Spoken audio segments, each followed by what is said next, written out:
Olá pessoal, aqui é o professor Augusto Xavier e nós vamos dar uma relembrada, o que são fenômenos físicos e fenômenos químicos e lembrar a questão das suas diferenciações. Nem sempre dá para perceber eh, ao redor está em constante transformação. Algumas dessas transformações alteram a natureza da matéria e outras somente alteram a aparência. Por exemplo, se eu queimo um pedaço de papel, estou alterando a natureza do papel? Ele está se transformando em cinza, ou seja, não é mais papel. Esse é um exemplo de um fenômeno químico.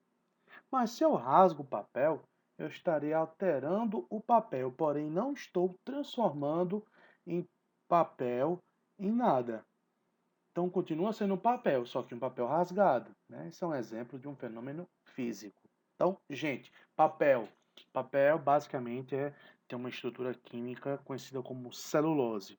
Então, quando eu queimo, ocorre aí uma reação química, combustão. Celulose reage com gás oxigênio, formando aí CO2, água, né? E restante aí cinzas, libera-se calor nesse processo, tá?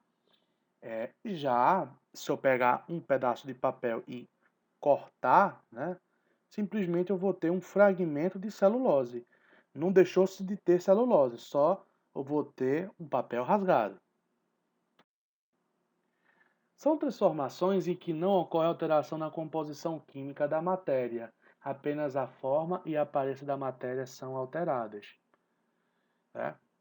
São fenômenos que não alteram a identidade química da substância. Então, isso aí são exemplos de fenômenos físicos. Exemplos: ouro bruto transformado em aliança, tá? Simplesmente estou modificando a sua forma. Gelo transformando em água líquida. Pessoal, gelo, né, é a água no seu estado sólido. A água, todo mundo sabe, a sua fórmula química, ela tem dois átomos de hidrogênio e um de oxigênio. Então, a água sólida vai ter os dois hidrogênios e um oxigênio. E a água líquida também. Simplesmente está passando de um estado físico para outro. Então, olha só, pessoal, um detalhe importante. Transformações de estados físicos são fenômenos físicos. Tá? A água, a água sólida, né, ela possui um determinado grau de agregação. As moléculas estão bem juntas. Já na água, no estado líquido, elas estão um pouco mais afastadas. Ok? A água líquida transformada em vapor, ou seja, indo para o estado gasoso. Mesma situação, né? A água não vai deixar de ter dois átomos de hidrogênio e um de oxigênio, só está passando do estado físico para outro. Quebrar um copo, por exemplo, né? É um exemplo, cortar pão em pedaços ou entortar uma colher. Todos esses fenômenos citados são fenômenos físicos. Transformações químicas elas alteram a composição química da substância, tá? E um fenômeno químico também é conhecido como reação química, né? Os reagentes, eles reagem entre si para formar produtos, tá? Um fenômeno químico só ocorre quando a matéria ela é transformada. A matéria do estado inicial, digamos, desaparece, né? Entre aspas, né? Porque a matéria não se perde, não se cria, ela simplesmente se transforma, né? Princípio de Lavoisier. E no seu lugar surge pelo menos uma nova substância. Ocorre uma transformação química ou uma reação química quando uma ou mais substâncias denominadas reagentes são transformadas em uma ou mais substâncias conhecidas como produtos. Um exemplo clássico é a formação da ferrugem. Então, se a gente pegar um prego, né, um prego de ferro, se a gente deixar exposto, o que, que vai acontecer? Ele vai reagir quimicamente com o gás oxigênio, que é a molécula do O2, e vai formar aqui o ferrugem, que é aquela crosta alaranjada, né? Tá até errado aqui, é F2O3, tá? Me perdoem. Mas o que acontece? Eu não tenho mais ferro, eu tenho ferrugem. Então, isso é o princípio da reação química, tá, pessoal? Uma reação clássica, a fotossíntese, a reação primordial para a existência de vida. Tá? Nós temos aí moléculas de gás carbônico que reagem com água. Todos nós sabemos que para a fotossíntese acontecer, ela precisa de luz e do sistema fotossintetizante, né, a clorofila que está presente aí nas plantas, e só as plantas, né, e algumas algas, né, que consegue realizar a fotossíntese, ou seja, pegar gás carbônico e água e a luz e produzir seu próprio alimento. No caso aqui, formação de glicose, molécula de carboidrato, né? Uma molécula biológica importantíssima para as funções de ordem energética, ou seja, produção, liberação de energia para os processos metabólicos. E o outro produto aqui gerado é o gás oxigênio. Se não existisse a fotossíntese, nós não teríamos gás oxigênio para respirarmos, tá?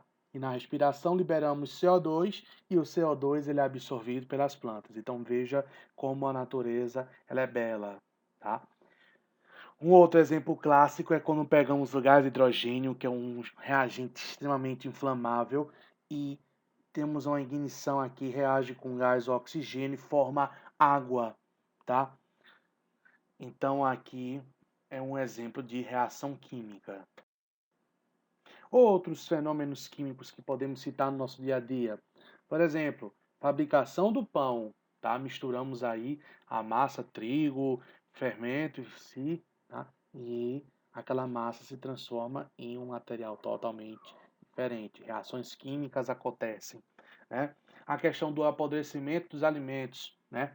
Todos nós sabemos que existe aí no nosso meio micro-organismos que vão se alimentar e, por consequência, vai ocorrer, né, reações metabólicas, reações químicas, né, de determinados grupos funcionais, grupos orgânicos se transformando em outros. Nós vamos aprender isso mais na frente, química orgânica, tá? Então, o apodrecimento é um fenômeno químico. O azedar do vinho, né? Ou seja, quando a gente abre o vinho e deixa ele exposto, ou então a rolha está mal tampada, entra em contato com o oxigênio e vai oxidar o álcool contido ali naquele vinho, transformando ele em ácido acético. Por isso que o vinho ele azeda, tá? A digestão dos alimentos, ok? Então nós consumimos um determinado alimento, né, ele vai para o estômago, diversas reações químicas metabólicas acontecem, tá? Depois liberamos as fezes, né? E a energia da quebra dessas reações químicas faz com que o nosso corpo, né, se realize trabalho. A questão da vela, combustão da madeira, tá? Processo de respiração é um processo aí, um fenômeno químico, né? O cozinhar biscoitos, formação das chuvas ácidas. Olha só, chuvas ácidas, não as chuvas convencionais. Porque a chuva convencional é simplesmente água líquida vira vapor, lá em cima tem a condensação e ela volta a ser água líquida. Isso é a chuva normal, mas a chuva ácida é quando o vapor de água entra em contato com outras substâncias, em especial óxidos ácidos, que a gente vai ver mais na frente, e aí ele vai ocorrer uma reação química. Então, quando ocorrer a precipitação, a chuva, parte da chuva na água vai descer e uma parte dessa água vai estar na forma de ácidos.